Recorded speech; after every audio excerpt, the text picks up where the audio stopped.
Welcome to Godfall 1-1, you glorious Godfallers, you kingly knights, you ferocious Valorians? Zodiac Zealots. Okay, never mind. Welcome, so let's get to it.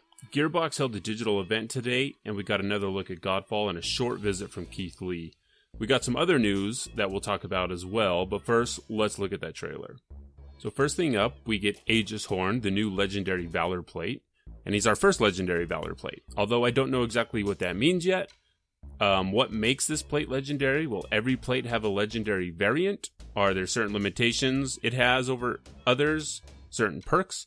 It does make you wonder though, because in gaming, Lexicon legendary is normally tied to an item rarity, and legendary is normally one of the best designations, so will players want to gravitate towards Aegishorn over Silvermane because of that? Anyway, Aegishorn is a crustacean-based Valor plate, and looks very alien compared to the other plates we have seen so far. I really like how natural the carapace looks, compared to the soft underbits that the character has. It looks so alien compared to everything else, like it doesn't look so much as armor or plate, it actually looks like a living creature. Now I want to say that the visuals we've seen here in the Water Realm are vastly improved over what we've seen before. The colors are vibrant, they pop, and the details scattered around the area we have seen make the play space feel alive and natural. I am slightly disappointed though that none of the foliage reacts to anything in the game. With all the powerful AoE blasts going off, I did expect to see some foliage ruffled. I'm also happy to see that we finally get to see some of these enemies up close and in 4K. They look super cool and I'm excited to see more of them up close and personal.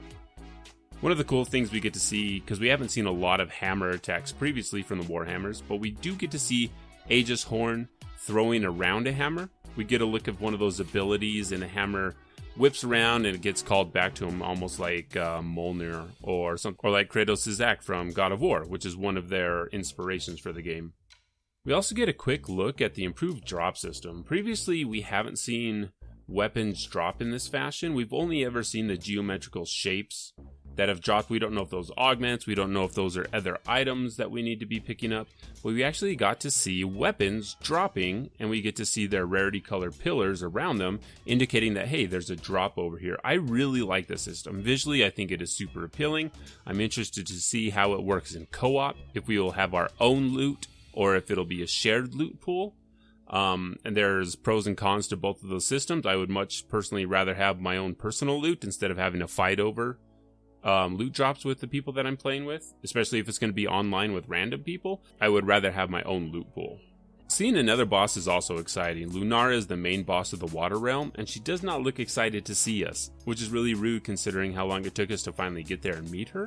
So Keith Lee pops in for a very brief moment to say hi and drop a few details.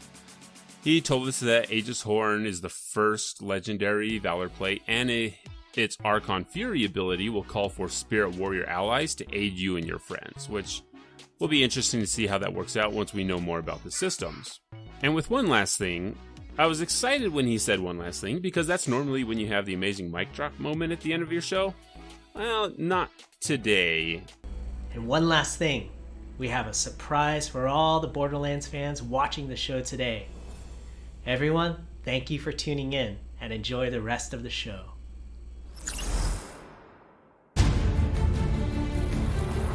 Look, everybody! It's Zero's sword! Man, that's hard to say. Zero's sword. Zero's sword. We should, think of a better name before we record this for real. What? We're rolling? Yeah, crap! It's super called Zero's sword. Pre-order Godfall to get it in-game.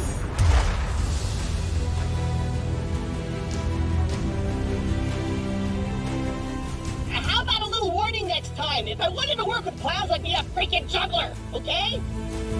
As a pre-order bonus, you will be able to acquire Zero's sword. Zero is one of the characters from Borderlands, and you will get his sword in-game. I know that there are people that are probably excited about this. That person is not me, personally.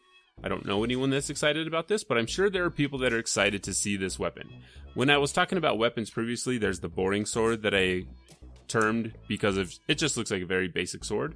This just looks like one step up from a very basic sword. I mean, I'm excited if people are excited about this, but I'm not. All right, so let's talk about those pre-order editions, because as of the recording, as of PAX, Epic Games Store had their pre-order page live with 3 different versions of the game. So let's go over everything that's going to be offered in these pre-orders. Okay, so if you pre-order just Godfall, the base game, you will get a starter pack of items. You will get the Chrome Valorplate skins for Silvermane, Greyhawk, and Phoenix. And you will get Zero's Sword from Borderlands, and that'll be $60 US. If you pre-order the Godfall Deluxe Edition for $80 US, you will get the base game and expansion number 1, due out sometime in 2021. You'll get the Godfall Starter Pack, get off to a head start with a selection of empowering items. You'll get the Chrome Valorplate skin for Silvermane, Phoenix, and Greyhawk, Zero's Sword, and you will get the yellow Valorplate skin for Typhon. Now, the Godfall Ascend Edition, which is $90, will grant you the base game and expansion number 1 sometime in 2021, the Godfall Starter Pack, the Chrome Valorplate skins for Silvermane, Phoenix, Greyhawk, Zero's Sword, the yellow Valorplate skin for Typhon, the gold Valorplate skin for Silvermane, Phoenix, and Greyhawk. You will get 5 gold weapon skins. You will get a gold shield skin. You will get a gold royal banner skin. You will get a unique multiplayer lobby title, Zodiac Knight, and you will get the orange Valorplate skin for Vertigo. So I will never tell another person how to spend their money or how they should feel about something, one way or the other, but in my opinion, I do not think anyone should be pre-ordering Godfall right now. I really like what I've seen so far of the game, enough to start a channel. The Valorplate models are amazing, I love the weapon models, the look of the realms, and the enemies we have seen so far, but we know very little about the game in the grand scheme of things. Last video I talked about story, systems, leveling, co-op, and other things that we need to see soon, and I was kinda hoping that today would have been that day. But it wasn't. But we didn't get anything new, except for the pre-order stuff, which probably told us more than Counterplay Games wanted us to know. We learned about the banners and their changing skins. We don't know what banners do yet, probably some AoE buff. We learned about multiplayer lobby titles. We learned that weapons will also have skins and can be changed. We also learned that there will be an expansion in 2021. So there are some things we could learn from that info, but it still doesn't make me want to pre-order the game. I'll get the base game for sure, I kind of have to for the channel, but if I don't get the Deluxe or Ascend versions of the game, I honestly don't feel like I'm missing out on anything amazing.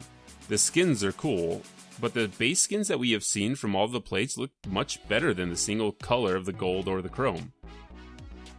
Now maybe, and that's a maybe, if there's some real-time ray tracing reflections coming off of that armor, I would consider it, but even then, there's no way I'm playing the game all shiny and chrome or in full gold gear. Just not gonna happen, it's just not my style. I honestly would suggest waiting to buy the game after launch. I really don't think anyone is going to feel bad they missed Zero's Sword. Wait for the reviews of your favorite content creators or websites, make an informed decision then. I really hope Godfall is fun to play. This trailer really makes it fun to watch, the artists are killing it with their design, but I just haven't seen enough, and time is really running out because that PlayStation 5 launch is just around the corner. Thank you so much for stopping by and watching. Please, if you found this helpful at all, please drop a like and sub to the channel. It really does help. Let me know in the comments if you're going to pre-order the game or not. And until next time, please look out for each other.